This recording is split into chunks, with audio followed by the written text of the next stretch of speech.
जनुआ काची भेड़ कौगे नाही तुम बोलो गे दिलवा तोड़ बही का हमार गे रनिया। जनुआ काची भेड़ कौगे नाही तुम बोलो गे दिलवा तोड़ बही का हमार गे रनिया। चले जबही का दोसरा के गाँव गे रनिया। तो हेलो गाइस, वेलकम टू माय चैनल। तो गाइस आज के इस वीडियो में हम बात करने वाले हैं बेहतरीन जो है कि मगही सॉन्ग के बारे में।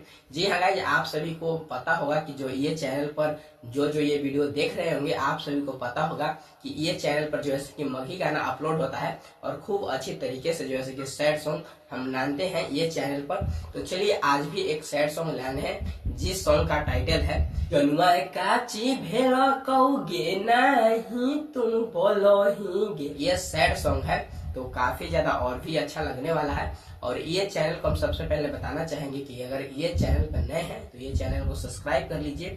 और आप सभी ये चैनल को पसंद करते हैं यानी कि देखते हैं तो एक कमेंट हमारे लिए करिए कि किस तरीके से जो है कि आप सभी को सॉन्ग लगता है, कैसा सॉन्ग लगता है। हमको कमेंट में अगर आप लोग बताइएगा तो हम कमेंट के माध्यम से आप सभी से जो है कि जुड़ने का प्रयास करेंगे, आप सभी से मिलने का प्रयास करेंगे और ऐसा ही जो है कि वीडियो निकालते रहेंगे। तो चलिए गाइस आज के इस वीडियो में हम बताने वाले हैं कुछ मगही सॉन्ग के बारे में। तो ये सॉन्ग सुनाते हैं कि ये सॉन्ग आखिर में कैसा है और आप सभी को कैसा लगेगा। जनुआ काची भेड़ कौगे नहीं तुम बोलो गे दिलवा तोड़ बही का हमार गे रनिया। जनुआ काची भेड़ कौगे नहीं तुम बोलो गे दिलवा तोड़ बही का हमार गे रनिया। चले जबही का दोसरा के गाँव गे रनिया। चले जबही का दोसरा के गाँव गे रनिया। छोड़ देबही का हमारा के साथ तू खत्म भेल कइल सब प्यार करनिया। छोड़ देबही का हमारा के साथ तू खत्म भेल कइल सब प्यार करनिया। अगले जइबौ भगाई तोहके हमें दूर देशवा गे सेनुरा लगैबौ अपने नाम के जनुआ। सेनुरा लगैबौ अपने नाम के जनुआ। छोड़बौ नहीं जिंदगी भर साथ गे रनिया। छोड़बौ नहीं जिंदगी भर साथ गे जनुआ।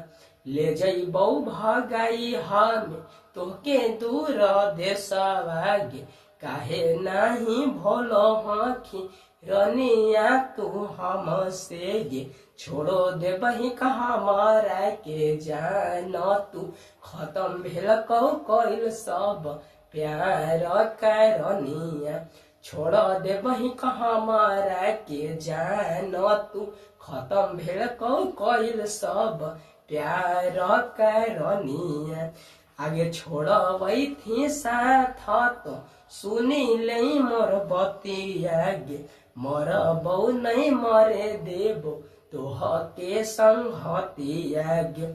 आगे छोड़बै थी साथ तो सुनी ले ही बतिया गे मरबौ नहीं मरे देबो तोह के संगतिया गे। जब तक जीबौ रहबो दिल के तोहर पास गे। जब तक जीबौ रहबो दिल के तोहर पास गे।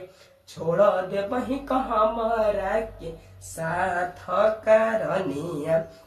अगे रोहिता के छोड़ी गेलही राहुल के अपन भेलही। अगे रोहिता के छोड़ी गेलही राहुल के अपन भेलही। छोड़ देबही का हमारा के साथ तू खत्म भेल कइल सब प्यार करनिया। छोड़ देबही का हमारा के साथ तू खत्म भेल कइल सब प्यार करनिया।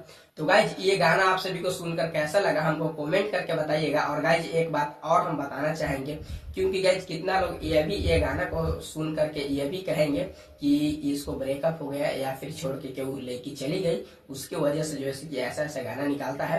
तो गाइज ऐसा कुछ भी मत सोचिएगा, क्योंकि गाइज एक सिंगर के मन में एक ही रहता है कि सिर्फ हम कैसों जो है कि पब्लिक को अच्छा अच्छा कंटेंट लाने और अच्छा अच्छा जो है कि गाना हम पेश करें जो कि आप सभी को सुनने में अच्छा लगा।